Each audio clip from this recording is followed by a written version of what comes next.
Hello बच्चों, हम पढ़ चुके थे रिसोर्सेज क्या होते हैं और रिसोर्सेज के क्लासिफिकेशंस क्या हैं। अब हम उसके आगे पढ़ेंगे। क्लासिफिकेशन में हम दो तरह के क्लासिफिकेशन पढ़ चुके थे, on the basis of development और on the basis of origin. अब हम नेक्स्ट पढ़ेंगे on the basis of their renewability. There are certain resources which can be renewed or replenished quickly. कुछ सोर्सेज जो है वो यहाँ पर इन सोर्सेज के बारे में बताया जो सोर्सेज नए सिरे से या फिर से जो है आसानी से बन जाते हैं, वो वाले सोर्सेज रिन्यूएबिलिटी सोर्सेज कहलाते हैं। Whereas other are not, और कुछ नहीं, कुछ जो है आसानी से वापस रिन्यू नहीं हो सकते, नए सिरे से नहीं बन सकते। Hence they're are classified as renewable और नॉन रीन्यूएबल रिसोर्सेज। इसलिए इनको जो है दो भागों में क्लासिफाइड किया है, रीन्यूएबल और नॉन रीन्यूएबल। सबसे पहले हम बढ़ते हैं रीन्यूएबल के लिए। Renewable resources, the resources which gets renewed or replenished quickly through natural process are called renewable sources. ऐसे सोर्सेज जो कि नए सिरे से बनाए जा सकते हैं या जल्दी से भरे जा सकते हैं नेचुरल प्रोसेस से, वो क्या कहलाते हैं? रिन्यूएबल रिसोर्सेज कहलाते हैं।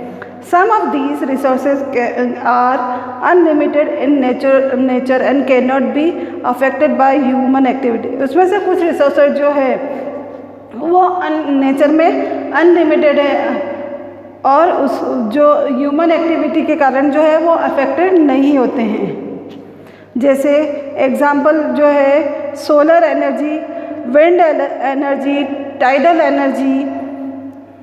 But the stock of resources, the amount of resources available for use, और इनका जो स्टॉक ऑफ रिसोर्स है वो या अमाउंट ऑफ अवेलेबल है रिसोर्सेज का, वो काफ़ी मात्रा में, जैसे कि soil, water and forest can be depleted इन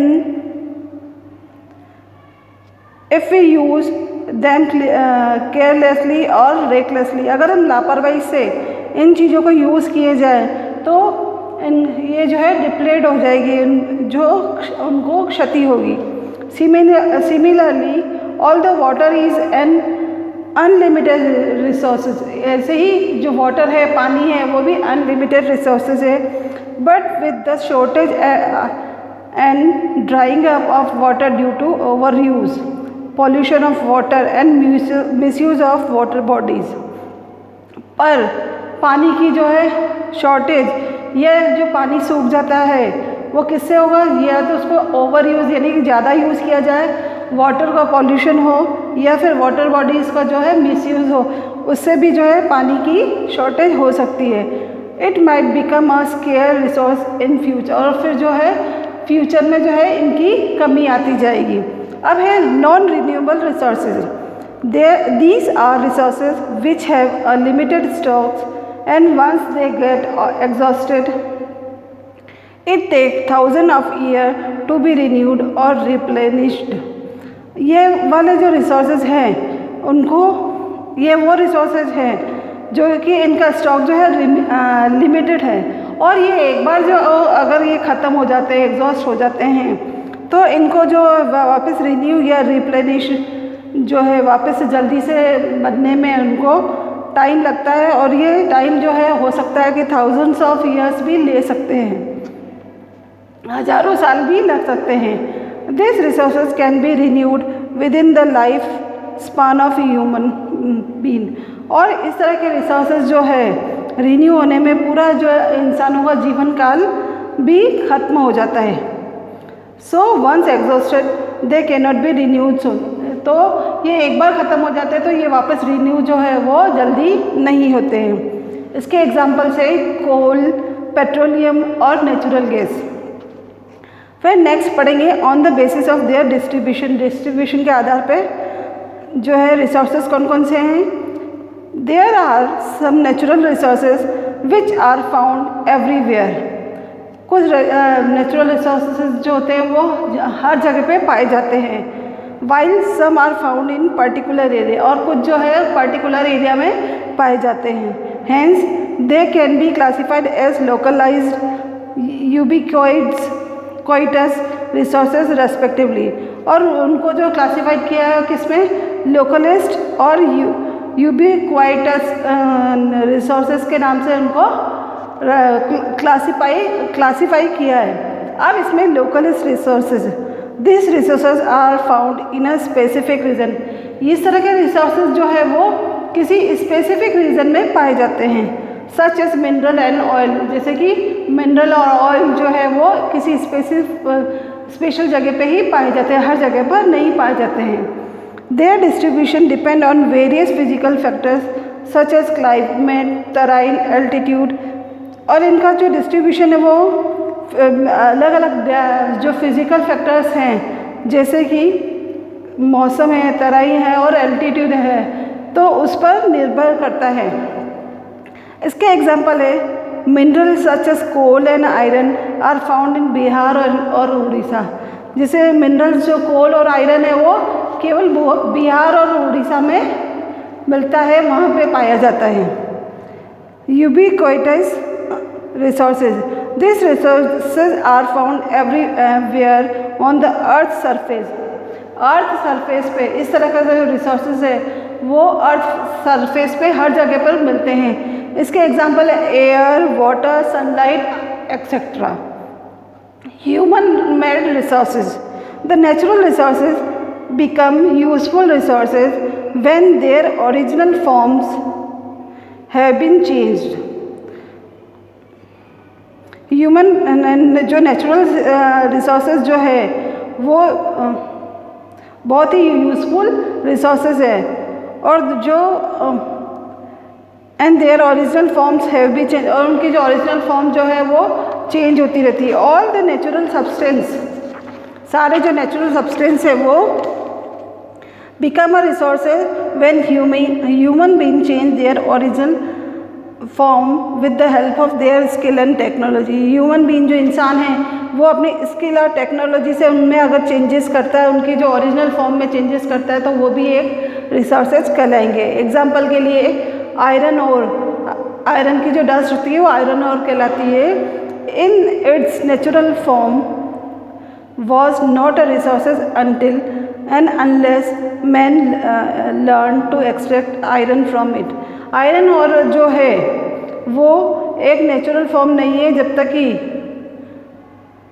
और नेचुरल फॉर्म में रिसोर्सेज नहीं है जब तक कि जो है आदमी जो उसमें से क्या करेगा, आयरन को जो है अलग से निकाल नहीं लेगा, जो ओर में से आयरन को नहीं निकालेगा तब तक जो है वो रिसोर्सेज नहीं माने जाएंगे।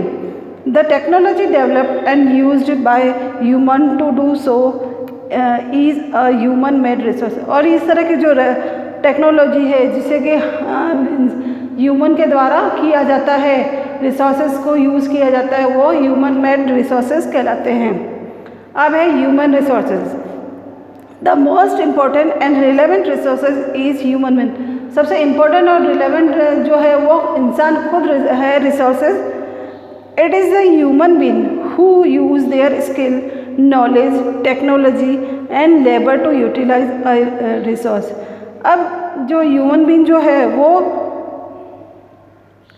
अपने स्किल, नॉलेज और टेक्नोलॉजी और लेबर को यूटिलाइज करके जो है रिसोर्स के रूप में यूटिलाइज करता है। Therefore people are human resources, इसलिए पीपल जो है वो ह्यूमन रिसोर्सेज माने गए हैं। The development and economic prosperity of any nation mainly depend on how they are utilising their available resources. किसी भी देश की डेवलपमेंट और इकोनॉमिक प्रॉस्पेरिटी जो है वो किस पे डिपेंड करती है कि वो किस तरह से अपने जो अवेलेबल रिसोर्सेज है उनको यूज़ करें। It is the education and skill development of human being that is known as human resources development. और ये एक एजुकेशन और स्किल डेवलपमेंट है जिससे कि ह्यूमन की एजुकेशन और स्किल डेवलपमेंट है जिसे ह्यूमन रिसोर्स डेवलपमेंट कहा गया है। नेक्स्ट है resources conservation. The resources should be used carefully and judiciously so that they are not exhausted. Resources को जो है सावधानी और विवेकपूर्ण तरीके से काम में लेना चाहिए जिससे कि वो एग्जॉस्ट नहीं हो, ख़त्म नहीं हो। If we are exploiting some resources, then we should give them time to renewal। अगर हम किसी भी रिसोर्स का शोषण करते हैं या उसको ख़त्म करते हैं तो हमको वापस जो उसको रिन्यू होने के लिए समय देना पड़ेगा। एग्जाम्पल है इसका, petroleum is a natural resources which is a fossil fuel made from the dead matter of plant and animal which got buried inside the earth's surface for millions of years। Petroleum जो है वो natural resources है, पर वो किससे प्राप्त होता है? जानवरों का फॉसिल फ्यूल्स है, जो कि किससे बनता है? जो प्लांट जो सारे जो नष्ट हो जाते हैं, जानवर जो मर जाते हैं और वो अर्थ के सरफेस में दबते जाते हैं और उससे जो है मिलियंस ऑफ ईयर और करोड़ों साल के बाद जो है ये पेट्रोलियम का रूप ले लेते हैं। The heat and pressure exert inside the earth surface convert it into petroleum. और जो हीट और प्रेशर है वो इन फॉसिल्स पे पड़ती है तो अर्थ सरफेस पे जो पड़ती है तो ये कन्वर्ट किस में हो जाते हैं? पेट्रोलियम में। It is an important resources used for means of transport and industries. और ये इम्पॉर्टेंट रिसोर्सेज किसके लिए? ट्रांसपोर्ट और इंडस्ट्रीज़ के लिए। Industrialization has led to excessive use of resources which can lead of their exhaustion। Industrialisation भी जो है रिसोर्सेज को कम कर रहा है। इफ़ पेट्रोलियम इज़ एग्जॉस्टेड, अगर पेट्रोलियम ख़त्म हो जाता है, industrial will shut down, industries जो है वो बंद हो जाएगी। Means of transport will be affected and life will come to a standstill. और मीन्स ऑफ ट्रांसपोर्ट है वो भी इससे अफेक्ट होंगे, हमारी जो लाइफ है वो स्लो हो जाएगी। Sustain development, when we balance the use of resources with their availability and conserve with them for future generation, this is called sustain development। जब हम उनको रिसोर्सेज उनको उपलब्धता के साथ इस रिसोर्सेज के उपयोग को संतुलित करते हैं तो उसे सस्टेनेबल डेवलपमेंट कहते हैं। Our earth has gifted us with various natural resources. हमारे ये अर्थ ने हमको बहुत सारे वेरियस रिसोर्सेज दिए हैं, नेचुरल रिसोर्सेज दिए हैं। And hence it is our moral responsibility to see that we balance the use of resources for future। और अब जो है हमारी रेस्पॉन्सिबिलिटी है कि हम इसको प्रिजर्व करें फ्यूचर जनरेशन के लिए। फ्यूचर के लिए जो है इन रिसोर्सेज को प्रिजर्व किया जाए, उनको बचा के रखा जाए। For sustainable development we need to reduce consumption, recycle and reuse the products. अब सस्टेनेबल डेवलपमेंट के लिए हमको क्या ज़रूरी है? उनका कंजम्पशन जो है रिड्यूस करना चाहिए या उनको रिसाइकल करना चाहिए, वापस उनको यूज़ लायक बनाना चाहिए या रीयूज़ करना चाहिए उन प्रोडक्ट्स को। अब रिड्यूस द कंजम्पशन और of non renewable resources such as coal, petroleum etc should be reduced by using public transport and carpool to go to office और स्कूल। अब जो रिसोर्सेज जो है नॉन रिन्यूएबल है, जिनका रिन्यू नहीं हो सकता है, ये का बहुत मुश्किल से होता है, जैसे कि कोल और पेट्रोल है, उनका जो यूज़ हमको रिड्यूस करना चाहिए, उनको यूज़ कम करना चाहिए, उनका यूज़ हमको कम करना चाहिए। और जैसे कि पब्लिक ट्रांसपोर्ट है या कार वगैरह है जो कि हम ऑफिस और स्कूल जाने के लिए यूज़ में लेते हैं, उनको हमको उसका कंजम्पशन रिड्यूस करना चाहिए पड़ेगा। Recycle certain products such as old newspaper magazine can be recycle into paper. कुछ प्रोडक्ट्स जैसे पुराने अखबार, मैगज़ीन और जो है वो रिसाइकल पेपर के रूप में यूज़ किए जा सकते हैं। Reuse paper bags and cloth bag should be used so that we don't need a new bag every time we go to market.